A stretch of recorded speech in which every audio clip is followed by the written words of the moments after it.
નમસ્કાર, BBN news ચેનલમાં આપનું સ્વાગત છે। હું છું કવિતા પંચાલ ને હવે જોઈએ આજના સમાચાર।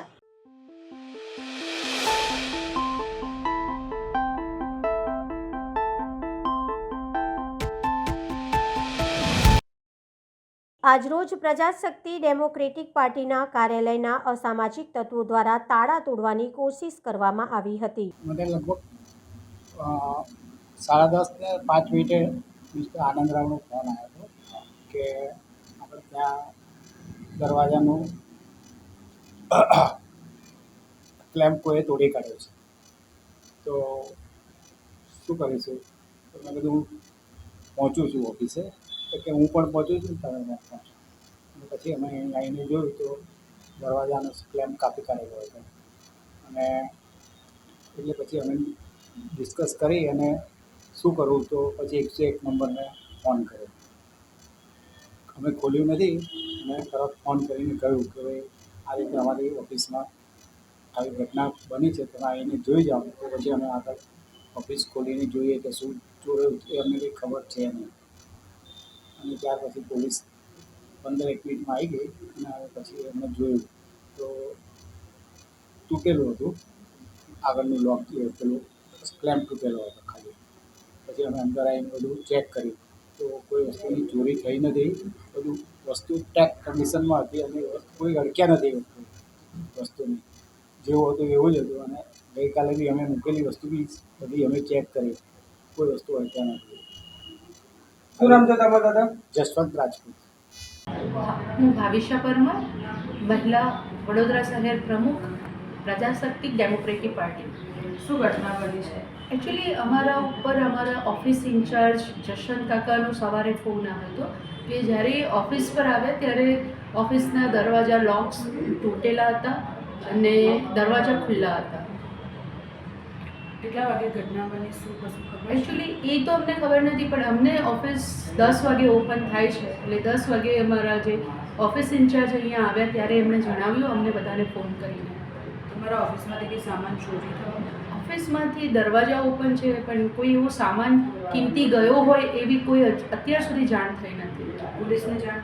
હા, પોલીસને જાણ કરી દીધી હતી, પોલીસ આવીને ગયા છે અને એમને બી શ્યોરિટી આપી છે કે આજથી અહીંયા આગળ આ ઓફિસ પર એ લોકો બી નિગરાનીમાં રાખશે ને નાઇટમાં બી એમના પોલીસ લોકો અહીંયા અવર જવર ચાલુ રાખશે। કઈ સ્થળ પર થયું છે?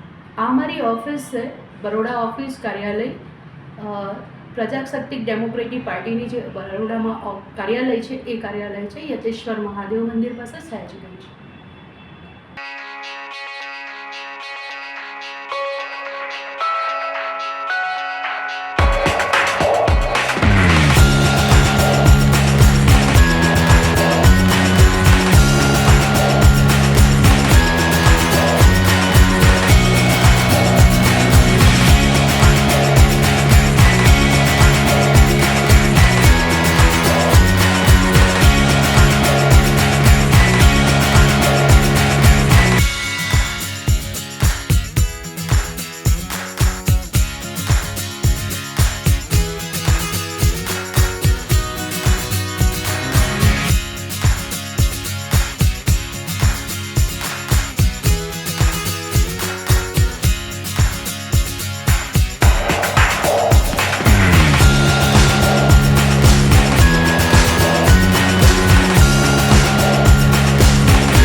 ડીએમબી તપોવન જૈન પ્રીસ્કૂલનો ત્રીજો વાર્ષિક ઉત્સવ માસૂમ રિશ્તેની ભવ્યથી ભવ્ય ઉજવણી કરાઈ। વડોદરાના સર સયાજીરાવ નગરગૃહ ખાતે વડોદરાની પ્રથમ જૈન સ્કૂલનો ત્રીજો વાર્ષિક ઉત્સવ માસૂમ રિશ્તેના નામથી યોજાયો હતો। સુભાનપુરા બાલાજી હોસ્પિટલ પાછળ આવેલા તપોવન સંસ્કારધામ દ્વારા પન્યાસ ચંદ્રશેખર મહારાજના બનાવેલા આદર્શોને લઈને સંચાલિત કરવામાં આવેલ છે, એમ સ્કૂલના સેન્ટર હેડ નેહા ગાંધીએ જણાવ્યું હતું, તથા ટ્રસ્ટી પ્રશાંતભાઈ શાહે જણાવ્યું હતું કે આ સ્કૂલ માટે અટલાદરામાં જમીન લેવાઈ ગઈ છે અને ટૂંક સમયમાં કામ શરૂ થનાર છે। આજના કાર્યક્રમમાં નાના ભૂલકાઓ દ્વારા જુદા જુદા પરફોર્મન્સ આપ્યા હતા, જેમાં દેશભક્તિના ગીતે ભારે આકર્ષણ જમાવ્યું હતું। આજના કાર્યક્રમમાં અમદાવાદ તપોવનથી ખાસ લલિતભાઈ ધામી પધાર્યા હતા અને પન્યાસ ચંદ્રશેખર વિજયજી મહારાજનું બાળકોના સંસ્કરણનું એક મોડલ એમણે રજૂ કર્યું હતું. દરમિયાન એરફોર્સના અધિકારી જેમણે કારગિલ યુદ્ધમાં મહત્ત્વની ભૂમિકા નિભાવી હતી તે રિટાયર્ડ હિરેન ગાંધી ખાસ મહેમાન હતા. અને આર્મીમાં પણ જૈનોની સંખ્યા વધી રહી છે અને ધર્મભક્તિ સાથે દેશભક્તિના સંસ્કાર પણ આ જૈન સ્કૂલમાં આપવામાં આવે છે, જેને બિરદાવી હતી. વધુમાં જૈન અગ્રણી દીપક શાહે જણાવ્યું હતું કે ડીએમબી સ્કૂલના મુખ્ય લાભાર્થી બિનિતાબેન મનહરલાલ શાહ, જેને જૈન સમાજ અનુપમા દેવી તરીકે ઓળખે છે, તેમનું પણ સન્માન કરવામાં આવ્યું હતું. આજના કાર્યક્રમમાં અલકાપુરી જૈન સંઘના પ્રમુખ સીએ હિંમતભાઈ શાહ, પરેશભાઈ શાહ, યુનિવર્સિટીના પૂર્વ સેનેટ અને સિન્ડિકેટ સભ્ય દીપક શાહ, પરેશભાઈ પરીખ, ઉદ્યોગપતિ ભરતભાઈ ટોલિયા, નિઝામપુરા જૈન સંઘના ટ્રસ્ટી વિનયભાઈ શાહ તથા સમસ્ત જૈન સંઘના પ્રમુખ દીપકભાઈ શાહ તથા મહામંત્રી ઉરેશ કોઠારી, પ્રશાંતભાઈ શાહ, મહાવીર જૈન વિદ્યાલયના મંત્રી પ્રતાપભાઈ શાહ સહિત અનેક અગ્રણી વિશેષ ઉપસ્થિત રહ્યા હતા, એમ જૈન અગ્રણી દીપક શાહે જણાવ્યું હતું. જે સર સયાજીના નગરગૃહ ખાતે વડોદરાની એકમાત્ર જે પ્રી સ્કૂલ છે એનું એન્યુઅલ ડે ફંક્શન છે. આપણી સાથે સ્કૂલના સેન્ટર હેડ જે છે નેહાબેન ગાંધી, આજના આપણા મુખ્ય મહેમાન પણ જે છે એરફોર્સથી રિટાયર્ડ થયા છે હરેનભાઈ ગાંધી, એ પણ આપણી સાથે છે. આપણે નેહાબેનને પૂછીએ આ સ્કૂલ કેટલા વર્ષ પહેલાં શરૂ થઈ છે અને સ્કૂલમાં અત્યારે કેટલા બાળકો છે, સ્કૂલનો આગામી પ્રોજેક્ટ એ કયો છે, અમારા દર્શક મિત્રોને જાણો. સૌપ્રથમ પ્રણામ. આ સ્કૂલ 3 વર્ષ થયા છે.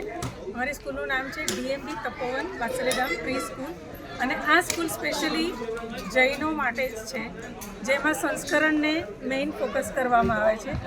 એકેડેમિક્સ તો છે જ છે, પણ એની સાથે જો સંસ્કરણ નહીં હોય તો આપણી ભાવિ પેઢી, આપણો દેશ આપણે સારા નાગરિક બનાવી નહીં શકીએ. એટલે અમારું મેઇન ફોકસ સંસ્કરણ પર જ હોય છે.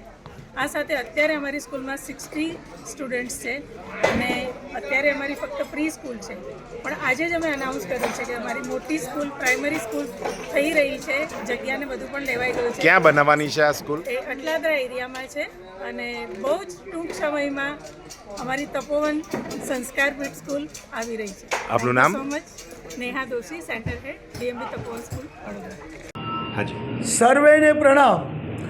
તપોવન વિદ્યાલય, તપોવન સંસ્કારધામ, તપોવન સંસ્કારપીઠ, આવી અનેક સ્કૂલો મુખ્ય ધ્યેય શિક્ષણ સાથે સંસ્કાર આપવાનો છે. તે બરોડાની અંદર 3 વર્ષથી ચાલે છે પ્રી સ્કૂલ અને હવે એક મોટી સ્કૂલ બરોડાની અંદર નિર્માણ પામી રહી છે કે જેમાં 1200 દીકરાઓ અને દીકરીઓ આપણા જૈન શાસનના સુંદર એવા સંસ્કાર મેળવી શકે એ માટે 5200 વારનો પ્લોટ આપણે ખરીદ કરેલો છે અને એ પ્લોટની અંદર ટૂંક સમયની અંદર આપણે ભૂમિપૂજન દ્વારા એનું બાંધકામ શરૂ કરીશું, જે જૈન સમાજ બરોડાને ખૂબ એક સુંદર ભેટ આ સંસ્કાર માટેની સ્કૂલની મળી રહી છે, જે ટૂંક સમયમાં શરૂ થશે. આપનું નામ? લલિતભાઈ ધામી, તપોવન સંસ્કારપીઠ, તપોવન સંસ્કારધામ, કુલપતિ તરીકે 50 વર્ષથી મારા ગુરુદેવ ચંદ્રશેખર વિજયજી મહારાજ સાહેબ સાથે શિક્ષણ સાથે સંસ્કારનું અદ્ભુત કામ થાય એવી પ્રવૃત્તિઓ શાસનલક્ષી હું પોતે ગુરુદેવની પ્રેરણાથી કરી રહ્યો છું. ડીએમબી તપોવન સ્કૂલ વડોદરા ખાતે જૈનોની પહેલી સ્કૂલ છે. એનો 3જો એન્યુઅલ ડે ફંક્શન છે. લલિતભાઈ ધામી, હરેનભાઈ ગાંધી અને ઘણા મહાનુભાવો અત્યારે પધાર્યા છે. આપણી સાથે પરેશભાઈ પરીખ, જેઓ મધ્ય ગુજરાત વેપારી મંડળના પ્રમુખ પણ છે, એઓ પણ જૈન છે અને બાળકોના ઉત્સાહ વધારવા આવ્યા છે. આપણે પરેશભાઈને પૂછીએ. પરેશભાઈ, આ જે સ્કૂલ છે એમાં કેવા પ્રકારના સંસ્કાર તમે હમણાં કાર્યક્રમ જોઈ રહ્યા છો, આપ શું કહેશો આ સ્કૂલ છે? સર્વપ્રથમ તો યુગ પુરુષ પન્યાસ ચંદ્રશેખર મહારાજ સાહેબનું એક વિઝન હતું કે ભારતભરમાં જૈન છોકરાઓનું સ્કૂલિંગ થાય. આ એક સપનું અહીંયા વડોદરામાં તપોવનમાં અહીંયા સાકાર થયું છે. 3 વર્ષથી હું અહીંયા એના એન્યુઅલ ફંક્શનમાં આવું છું. બાળકોનો ઉત્સાહ, પેરેન્ટ્સનો ઉત્સાહ જોઈને ખૂબ આનંદ થાય છે કે આપણી જૈનોની ધરોહર હવે કદાચ વડોદરામાં આ જૈન સ્કૂલ દ્વારા આગળ વધશે. હું ખાસ ખૂબ આભાર માનું છું જૈન સમાજના શ્રેષ્ઠી એવા લલિતભાઈ ધામીનો, કે સતત આ ઉંમરે પણ ભારતભરમાં પ્રવાસ કરીને તપોવનની સ્કૂલોને દેશભરમાં અને શહેરોમાં આગળ વધારવા માટે લલિતભાઈ જે મહેનત કરે છે એ ખૂબ જ કાબિલિયતની તારીફ છે. વડોદરામાં શ્રી દિવ્યેશભાઈ શાહ, નેહા મેડમ, હિંમતભાઈ, પ્રશાંતભાઈ જે રીતના મહેનત કરીને તપોવનનું અત્યારના જે રીતના સિંચન કરી રહ્યા છે અને જે નવું સંકુલ બનાવી રહ્યા છે એ ખરેખર વડોદરામાં એક ગૌરવરૂપ સાબિત થશે અને જૈનો માટે એક ખૂબ જ પ્રેરણાસ્ત્રોત એવી તપોવન સ્કૂલ આગામી વર્ષમાં થાય એવી હું ખૂબ ખૂબ શુભેચ્છા આપું છું. ફરી એક વખત અહીંયા આ તપોવનના એન્યુઅલ ફંક્શનમાં મને બોલાવ્યા છે બદલ ખૂબ ખૂબ આભાર. આપનું નામ? પરેશ પરી. વડોદરા રેલવે પોલીસ દ્વારા યોજાયેલા તેરા તુજકો અર્પણ કાર્યક્રમ રૂપિયા 2.78 લાખની કિંમતના 11 મોબાઈલ માલિકોને પરત કરાયા. વડોદરા રેલવે પોલીસ દ્વારા યોજાયેલી તેરા તુજકો અર્પણ કાર્યક્રમમાં રૂપિયા 2.78 લાખની કિંમતના 11 મોબાઈલ માલિકોને પરત કરાયા હતા. વડોદરા રેલવે પોલીસમાં વર્ષ 2024 દરમિયાન 7 મોબાઈલ માલિકોએ તેઓના મોબાઈલ ગુમ થયા હોવાની અરજી અલગ અલગ સમયે આપી હતી. Vadodara railway police CR portal પર ટ્રેસ કરીને તેની કોલ ડિટેલના આધારે મોબાઈલ પરત મેળવ્યા હતા. આ મોબાઈલ તેના માલિકોને તેરા તુજકો અર્પણ કાર્યક્રમ થકી રેલવે પોલીસ દ્વારા પરત કરવામાં આવ્યા હતા. મહેરબાન નાયબ પોલીસ મહાનિરીક્ષક શ્રી સરોજકુમારી સર તેમજ ડીવાયએસપી બારિયા સાહેબના સૂચના અનુસંધાને મિલકત સંબંધી જે ગુનાઓ બને છે એ અટકાવવા સારું રેલવે સ્ટેશન ખાતે અવારનવાર પેટ્રોલિંગ અમે કરતા રહીએ છીએ. એ દરમિયાનમાં આમાં જે ચોરીઓ થતી હોય છે એ ચોરી અહીંયા આગળ આપણે મોબાઈલ ચોરીના ગુનાઓ વધારે બને છે. એ અનુસંધાને જ્યારે પણ મોબાઈલ ચોરીના ગુના બને છે ત્યારે અમે એને CR પોર્ટલ પર એને ટ્રેસ કરવા માટે મૂકીએ છીએ અને જ્યારે પણ મોબાઈલ ટ્રેસ થઈને આવે છે તો જે જગ્યા પરથી ટ્રેસ થઈને આવતો હોય ત્યાં અમારે પોલીસ માણસોને મોકલીને જે તે મુદ્દામાં રિકવર કરવામાં આવે છે. જે અનુસંધાને અત્યાર સુધીમાં અમે 11 ફોન CR પોર્ટલ પર આપણે ટ્રેસ થઈને આવેલા હોય એને રિકવર કરી અને જે તે આપણે જેનો મોબાઈલ ખોવાઈ ગયેલો છે તે અરજદારને અમે તેરા તુજકો અર્પણ અંતર્ગત અમે કાર્યવાહી કરીને સોંપવામાં આવેલ છે. કેટલી કિંમતનો હશે? આશરે આની કિંમત 2,78,000 ની આસપાસની છે ટોટલ મુદ્દામાલ. એમાં 11 ફોન રિકવર કરવામાં આવેલા છે અને તેરા તુજકો અર્પણ કરીને આપણે અરજદારને સોંપવામાં આવેલા છે. Baroda museum and picture gallery ખાતે દ્વિતીય હરમન મેમોરિયલ લેક્ચરનું આયોજન. Baroda museum and picture gallery ખાતે દ્વિતીય હરમન મેમોરિયલ લેક્ચરનું આયોજન આજરોજ કરવામાં આવ્યું હતું. આ લેક્ચરનો વિષય Gujarati trade textiles to south east Asia and art historical and aesthetic conundrum હતો. આ વ્યાખ્યાનના ડૉક્ટર ગૌરી પરિમ કૃષ્ણન દ્વારા ગુજરાતના દરિયાઈ માર્ગ વેપારના ભવ્ય ઇતિહાસ તેમજ તેના વસ્ત્રોના કલાત્મક સૌંદર્ય બોધલક્ષી અને સાંસ્કૃતિક મહત્વ વિશે સમીક્ષક ચર્ચા કરવામાં આવી. આ ઉપરાંત વ્યાખ્યાતા દ્વારા વસ્ત્રકલામાં વપરાતા ચિહ્નો, બાહ્ય રચનાઓ અને મૃત પ્રભાવ વિશે પણ પ્રકાશ પાડવામાં આવ્યો. વ્યાખ્યાતા ડૉક્ટર ગૌરીએ વડોદરાના મહારાજા સયાજીરાવ યુનિવર્સિટીમાંથી ઇતિહાસના વિષયમાં PhD કરેલ છે. તેઓ છેલ્લા 30 વર્ષથી સિંગાપુર ખાતે કલા અને વારસાના ક્ષેત્રમાં પોતાનું યોગદાન આપી રહેલ છે. તેઓ હાલમાં ભારત, સિંગાપુર અને અન્ય ઘણી વિશ્વસ્તરીય ખ્યાતિ પ્રાપ્ત સંસ્થામાં કલા ઇતિહાસકાર, સ્વતંત્ર ક્યુરેટર અને મ્યુઝિયમ મેનેજમેન્ટ કન્સલ્ટન્ટ તરીકે પોતાની વ્યાવસાયિક સેવાઓ આપી રહ્યા છે. આ કાર્યક્રમમાં વડોદરા MSUના ફાઇન આર્ટ્સ ફેકલ્ટીના વિદ્યાર્થીઓ તેમજ ઇતિહાસકારો मोटी संख्या में हाजिर रहा था. आज जो हमारा लेक्चर है, मेमोरियल लेक्चर है डॉक्टर हरमन गॉयस के ऊपर. डॉक्टर हरमन गॉयस यहाँ पर महाराजा सयाजी राव ने क्यूरेटर और डायरेक्टर की तरह अपॉइंट किया हुआ है. इसके बाद national gallery of modern art में भी 2 साल की डायरेक्टर की तरह रह चुके थे. और उसकी जो हरमन गॉयस की कंट्रीब्यूशन है Vadodara museum and picture gallery, उसकी ऑनर में हमने ये मेमोरियल लेक्चर शुरू किया है. तो दिस इज़ ये सेकेंड मेमोरियल लेक्चर है.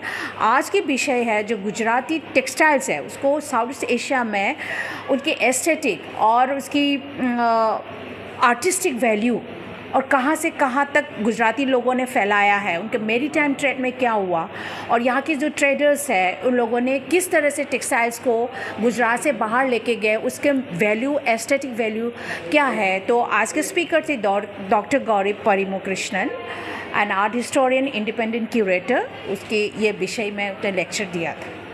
तो कितने स्टूडेंट्स मतलब जुड़े? ये स्टूडेंट्स आर्ट हिस्ट्री डिपार्टमेंट से भी है, स्कल्पचर डिपार्टमेंट से, काफ़ी गेस्ट भी है, आर्ट हिस्टोरियन है, अलग अलग जगह से आज के लेक्चर में अटेंड किया हुआ है। आपका परिचय? मेरा नाम है doctor Indu Bala, curator Vadodara museum picture gallery. મારું નામ ગૌરી હરિમુ કૃષ્ણન છે. હું એક આર્ટ હિસ્ટોરિયન છું, ક્યુરેટર છું અને મ્યુઝિયમ કન્સલ્ટન્ટ છું. અહીંયા સેકન્ડ હર્મન ગોએટ્સ મેમોરિયલ લેક્ચરમાં મને ઇન્વાઇટ કરી છે બરોડા મ્યુઝિયમ એન્ડ પિક્ચર ગેલેરીમાં. He was the first director of this museum and a great supporter of Indian art. એટલે એમના માનમાં કાર્યક્રમ યોજાય છે દર વર્ષે. આ બીજું લેક્ચર છે. મારું લેક્ચર છે તે ગુજરાતી ટ્રેડ ટેક્સટાઇલ્સ ઉપર છે. એટલે પહેલાંના જમાનામાં આજથી 700 વર્ષ પહેલાં ભારતમાંથી ગુજરાત અને કોરોમંડલ કોસ્ટમાંથી કોટન અને સિલ્ક ટેક્સટાઇલ્સ એટલે કાપડ, તાકો હોય કે સાડી હોય કે બેકડ્રોપ હોય કે પહેરવાના કપડાનું મટીરિયલ હોય, એ જાતનું મટીરિયલ પુષ્કળ એક્સપોર્ટ થતું હતું અને એમાં યુરોપિયનોએ આવીને વધારો કર્યો.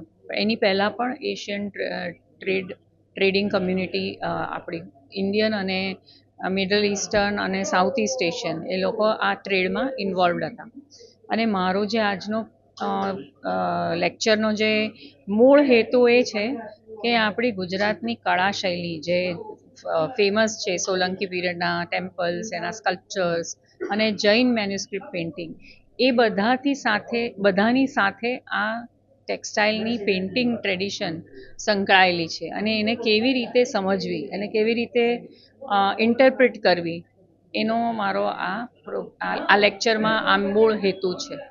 અને જેનાથી આપણી જે યુવા પેઢી છે અને સ્કોલર્સ છે, સ્ટુડન્ટ્સ છે, એ લોકોને થોડી વધારે સમજ પડે કે ભારતની અને ગુજરાતની જે કલા શૈલી છે એની 700 વર્ષ પહેલાં ગુજરાતની બહાર મેરીટાઈમ ટ્રેડ જેને કહેવાય એના માધ્યમથી આપણું જે કલાનું કન્ટ્રીબ્યુશન છે તે આગળ સુધી અને સાઉથ ઇસ્ટ એશિયા સુધી પહોંચેલું. અને ત્યાં it was respected as heirloom textile. એટલે કે આપણે શું કહેવાય, આપણી જે આગળની પેઢીનું હોય, જે આપણે રિસ્પેક્ટ કરીએ જે વસ્તુને, એ રીતે એ લોકો એને પ્રોટેક્ટ કરતા હતા, પ્રિઝર્વ કરતા હતા. એટલે આજે 700 વર્ષ પછી પણ ગુજરાતી ટેક્સટાઇલ ઇન્ડોનેશિયાથી મળી આવે છે કે જાપાનથી મળી આવે છે.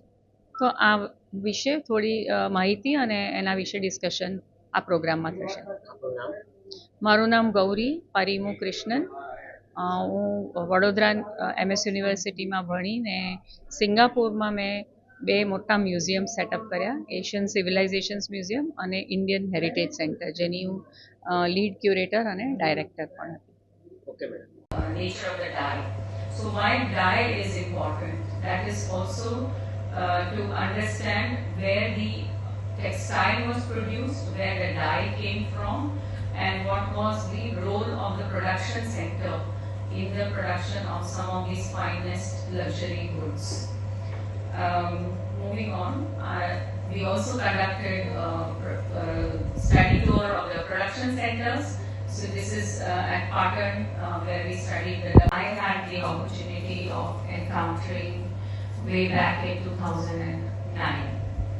So the title of today's talk is Gujarati Trade Textiles to Southeast Asia, an art historical and aesthetic conundrum.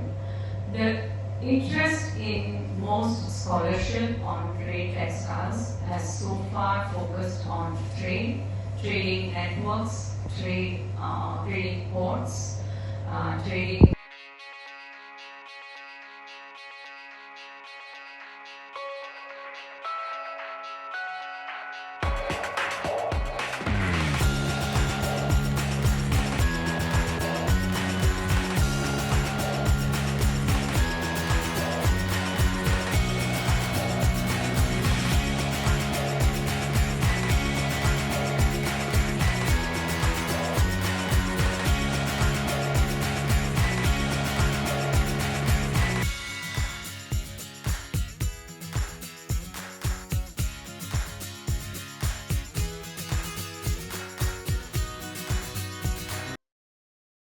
Vadodara શહેર નજીક હાઈવે પાસે વડોદરા રોડ પર ભર ઉનાળે વરસાદી માહોલ જોવા મળ્યો હતો. પાણી વિતરણ કરવાના સમયે જ વાલને લગતી કામગીરી કરાતા જળબંબાકારની પરિસ્થિતિ જેવા દ્રશ્યો સર્જાયા હતા. વડોદરા શહેરમાં આડેધડ કામગીરી સહિતના પ્રશ્ને પ્રસિદ્ધ બનેલ પાલિકા તંત્ર જાણે નગરજનોને મુશ્કેલી આપતા વિના હવે રહી શકતું ના હોય તેમ લાગી રહ્યું છે. અનગઢ વહીવટ અને કોન્ટ્રાક્ટરોની કટકી કરાવવામાં માહેર તંત્રની ફરી એક વખત બેદરકારી જોવા મળી છે. એસી કેબિનોમાં બેસી પ્રજાના નાણાંનો વેડફાટ કરવામાં મદમસ્ત બનેલા શાસકો અને જાડી ચામડીના અધિકારીઓના પાપે છાસવારે પ્રજાજનોને હાલાકી વેઠવાની ફરજ પડતી હોય છે. ત્યારે દર વખતની જેમ આજે બનેલી ઘટનામાં હમ નહીં સુધરેંગેનું સૂત્ર સાર્થક થવા પામ્યું છે. શહેરના તરસાલીથી વડોદરા તરફ જવાના માર્ગ હાઈવે નજીક વાલ બદલવાની કામગીરી દરમિયાન પાણીની રેલમછેલ થઈ હતી. સમગ્ર માર્ગ અને આસપાસની દુકાનોના ઓટલા સુધી પાણી થઈ ગયું હતું. સાંજે પડે લોકોને પોતાના વાહનો હંકારવાની અને રાહદારીઓને ચાલીને જવાની ઘણી મુશ્કેલીઓ પડી હતી. પાણી વિતરણના સમયે જ આ કામગીરી કરવામાં આવતા પાણી માર્ગ પર ફરી વળ્યા હતા. ભર ઉનાળે વરસાદી માહોલ જોવા મળ્યો હતો ત્યારે લોકોએ પાલિકા તંત્રની આડેધડ કરાતી કામગીરી સામે વેધક સવાલો ઉઠાવ્યા હતા. ડભોઈના પુડા ગામે સિક્યુરિટી ગાર્ડ યુવાનની તીક્ષ્ણ હથિયારના ઘા ઝીકી હત્યા કરી હત્યારા ફરાર થઈ જવાની ઘટના સામે આવી હતી. જેની તલસ્પર્શી તપાસ આદરી ડભોઈ પોલીસે ગણતરીના કલાકમાં જ 2 હત્યારા મિત્રોની ધરપકડ કરી કસ્ટડી ભેગા કર્યા છે. હસમુખ ચૌધરીના મૃત્યુથી પત્ની સુરેખાબેન અને 2 દીકરીઓ નોંધારા થયા. ડભોઈ તાલુકાના પુડા ગામની સીમા ખેતરમાં જવાના રસ્તા ઉપર ગતરોજ એક યુવકનો લોહી લુહાણ હાલતમાં મૃતદેહ મળી આવતા ચકચાર મચી જવા પામી હતી. આ બનાવની જાણ ડભોઈ પોલીસને થતાં તાત્કાલિક ઉચ્ચ અધિકારીઓ સહિતનો કાફલો ઘટના સ્થળે દોડી આવ્યો હતો અને ડોગ સ્ક્વોડ, FSL, LCB સહિતની પોલીસની વિવિધ અલગ અલગ ટીમો ઘટના અંગે તપાસનો ધમધમાટ શરૂ કર્યો હતો અને હત્યા કોણે કરી છે તે દિશામાં પોલીસે તપાસ કરી આરોપીને ઝડપી પાડવાના ચક્રો ગતિમાન કર્યા હતા. ડભોઈના પુડા ગામની સીમમાં ખેતરમાં જવાના રસ્તા ઉપર યુવકને માથાના ભાગે ગંભીર ઈજા પહોંચાડી લોહી લુહાણ કરી હત્યા કરી હોવાનું પ્રાથમિક તારણ સામે આવ્યું હતું. આ ઘટના ડભોઈ તાલુકાના અંબાવથી પુડા જવાના માર્ગ ઉપર ખેતર નજીક મૃતદેહ ખુલ્લામાં મળી આવ્યો. યુવકનું નામ હસમુખ ભવાનભાઈ ચૌહાણ, ઉંમર 43 વર્ષ હોવાનું અને તે પુડા ગામનો રહીશ હોવાનું જાણવા મળ્યું હતું. આ યુવક સિક્યુરિટીમાં નોકરી કરતો હતો અને રાત્રે માતાજીના માંડવામાંથી પરત ફરતા ઘટના બની હોવાની પ્રાથમિક જાણકારી મળી હતી. સમગ્ર ઘટનાને લઈને ડભોઈ પોલીસ સહિત ડીવાયએસપી આકાશ પટેલ, ડોગ સ્ક્વોડ અને FSL ટીમ ઘટના સ્થળે પહોંચી વધુ તપાસનો ધમધમાટ ચલાવ્યો હતો. બનાવમાં યુવકની હત્યા કયા હથિયાર અને શા માટે થઈ તે દિશામાં પોલીસે વધુ તપાસ ધરી હતી. આ હત્યા કરનાર આરોપી કોણ છે તે દિશામાં તપાસનો દોર લંબાવી મૃતદેહનો કબજો લઈ PM અર્થે ખસેડ્યો હતો. ત્યારે હત્યારાને ઝડપી પાડવા અને આ ઘટનાનો ભેદ ઉકેલવામાં કમર કસીને કામે લાગેલી પોલીસને ગણતરીના કલાકમાં જ સફળતા મળી છે.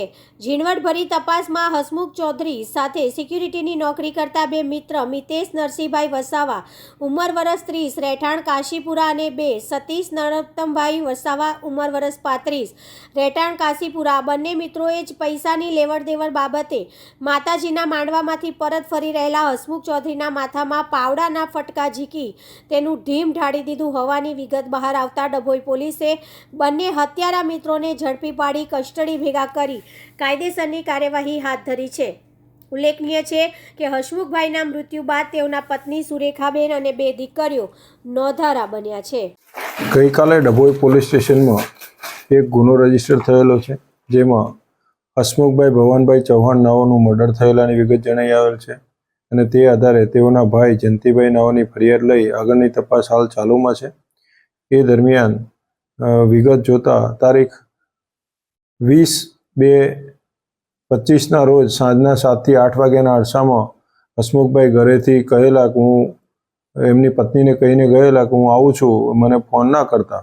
તે અનુસંધાને તે પછી તેઓનો ફોન રાત્રે બંધ થઈ ગયેલો અને શોધખોળ કરતો મળી આવેલા નહીં અને બીજે દિવસે સવારે એટલે કે ગઈકાલે સવારે તેઓની લાશ તેઓના ખેતરની જોડેથી જ મળી આવેલી હતી. આ આધારે હાલ ડભોઈ પોલીસ દ્વારા તપાસ ચાલુમાં છે. તપાસની વિગત જોતો તેઓના મિત્ર મિતેશ નટવરભાઈ વસાવા નાઓ સાથે પરિચય હતો અને તેઓ બંને જોડે નોકરી પણ કરતા હતા અને પૈસાની લેવડ દેવડના કારણે આ મિતેશ વસાવા અને તેઓના જોડીદાર સતીશ વસાવા નાઓએ તેઓનું મોત નિપજાવેલાની વિગત જણાઈ આવેલી હતી અને એ આધારે બંનેની ધરપકડ કરી હાલ આગળની કાર્યવાહી ચાલુમાં છે. મકરપુરા જીઆઈડીસીમાં આવેલા હામેક્સ ફાર્મા કંપનીમાં આગ લાગવાની ઘટના ઘટી. ફાયર બ્રિગેડને કોલ મળતા ત્વરિત સ્થળ ઉપર પહોંચી. સ્થળ પર પહોંચી ફાયરના લશ્કરોએ પાણીનો છંટકાવ કરી આગ ઉપર કાબૂ મેળવ્યો. આગ કયા કારણસર લાગી તે હજી સ્પષ્ટ થયું નથી. ફાયર બ્રિગેડની ટીમ દ્વારા વધુની કામગીરી હાથ ધરવામાં આવી હતી.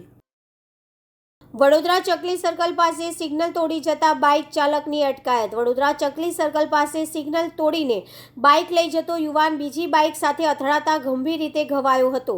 સિગ્નલ બંધ હતી અને પૂર ઝડપે નીકળતા સામેથી આવતી બાઇક સાથે અથડાયો. જો કે સિગ્નલ આપણી માટે જ હોય છે, છતાં ઘણા લોકો નિયમનો ભંગ કરતા હોય છે અને આવા ગંભીર અકસ્માતને આમંત્રણ આપતા હોય છે. કલાપી વિનય મંદિર ખાતે માતૃભાષા મહોત્સવ વ્યાખ્યાન યોજાયું. આંખમાં ઉધમ ચાલમાં ચતુર શિર ચાટે ચાસવે નાકની નોક ગૌરવવંતા ગુજરાતીઓ. માં સમાંતર માતૃભાષાની મહત્તા દર્શાવતા વક્તાઓના વક્તવ્યમાંથી શુભચિતો સર્જાયા હતા. લાઠી કલાપી વિનય મંદિર ખાતે વિશ્વ માતૃભાષા સપ્તાહ અંતર્ગત માતૃભાષા મહોત્સવ, વિશ્વ માતૃભાષા દિવસ, ગુજરાત સાહિત્ય અકાદમી ગાંધીનગર અને આરાધના ચેરિટેબલ ટ્રસ્ટના સંયુક્ત ઉપક્રમે કાયદાવિંદ કુમારી રાજેશ્વરી રાજ્યગુરુ દ્વારા કલાપી વિનય મંદિર પરિસરમાં માતૃભાષા મહિમાગાન પ્રસંગે વિદ્વાન લેખક ડૉક્ટર કાલિંદીબેન પરીખ અને કોલમિસ્ટ પત્રકાર નટુભાઈ ભાટિયાના વ્યાસાસને વ્યાખ્યાન યોજાયું. 21 ફેબ્રુઆરીના સવારે 9:30 કલાકે યોજાયેલ માતૃભાષા મહિમાગાનનું દીપ પ્રાગટ્ય કરી પ્રારંભ કરાયો. રાજ્યના મુખ્યમંત્રી શ્રી ભૂપેન્દ્રભાઈ પટેલના ઓનલાઈન સંદેશ પાઠવ્યો. પ્રેરક ગુજરાત રાજ્ય સાહિત્ય એકેડેમીના ડૉક્ટર ભાગેશ ઝા, માતૃભાષા મહોત્સવના મુખ્ય મહેમાન કલાપી વિનય મંદિરના પ્રિન્સિપાલ RN માલવીયા, કવિ મહેન્દ્ર જોશી સમગ્ર શાળા પરિવારની ઉપસ્થિતિમાં માતૃભાષા મહામહિમા ગાન ડૉક્ટર કાલિંદીબેન અને પત્રકાર નટુભાઈ ભાટિયા દ્વારા માતૃભાષા અંગે માનનીય માર્ગદર્શન આપ્યું. ગુજરાત રાજ્ય સાહિત્ય એકેડેમીના મહાપાત્ર ડૉક્ટર જયેન્દ્રસિંહ જાદવના માર્ગદર્શન હેઠળ આરાધના ચેરિટેબલ ટ્રસ્ટના હિતેશ મહેતા દ્વારા અદ્ભુત વ્યવસ્થા સાથે યોજાયેલ માતૃભાષા મહોત્સવને હજારો વિદ્યાર્થીઓએ કલાકો સુધી સ્થિર પ્રજ્ઞ બનીને માણ્યો હતો. કલાપી વિનય મંદિરની છાત્રાઓ દ્વારા માતૃભાષા વિશે સુંદર ગીતની પ્રસ્તુતિ કરી હતી. સમ ઉજ્જવલ ગુજરાતી ભાષા અને તેના અભિવ્યક્ત કરતા ભાવ સાથે આંખમાં ઉદ્ધમ ચાલમાં ચતુર શિર છાટે ચાસવે નાકની નોક તેવા અનેક ગૌરવવંતા ગુજરાતીઓને યાદ કરાયા હતા. માતૃભાષાથી અભિવ્યક્તિમાં પ્રગટ થતા ભાવાત્મક ઉદાહરણો સાથે માતૃભાષા મહોત્સવની ભવ્ય ઉજવણી કરાઈ હતી. કવિ કલાપીની ભૂમિ લાખેણી નગરી લાઠીમાં પધારેલ મહેમાનોનું પુસ્તકો દ્વારા સત્કાર કરાયો હતો.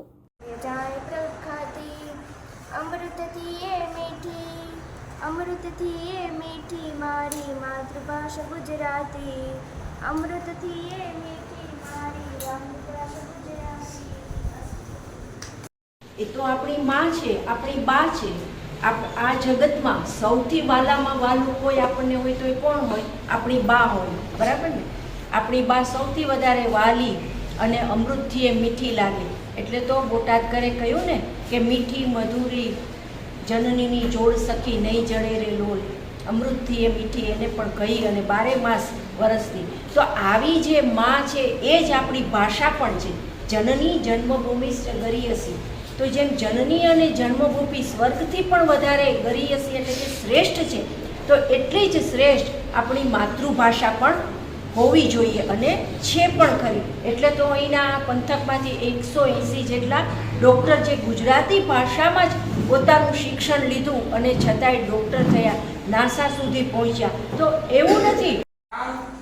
વિસ્તાર વાઇઝ અલગ અલગ હોઈ શકે, પણ આપણી ભાષાનો જે લહેકો છે અંગ્રેજી ભાષા તરીકે સ્વીકાર્ય છે, આવકાર્ય છે. મને ભાષા સાથે કોઈ વાંધો નથી, પણ માધ્યમ જે છે એ ખરેખર આપણે ગુજરાતી છીએ અને ગુજરાતી માધ્યમ તરીકે આપણે સ્વીકારીએ અને આગળ વધીએ એ અતિ ઉત્તમ અને બેસ્ટ છે.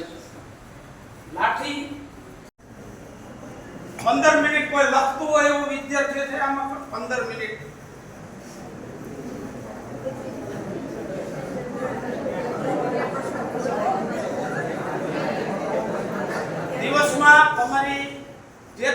રહ્યા હોય તે તમે એક વિદ્યાર્થીનો આવતા ભારતનું ભવિષ્ય. મળીશું આ સમયે આ ચેનલ પર. ત્યાં સુધી સમગ્ર BBN ન્યૂઝ ચેનલની ટીમને રજા આપશો. નમસ્કાર.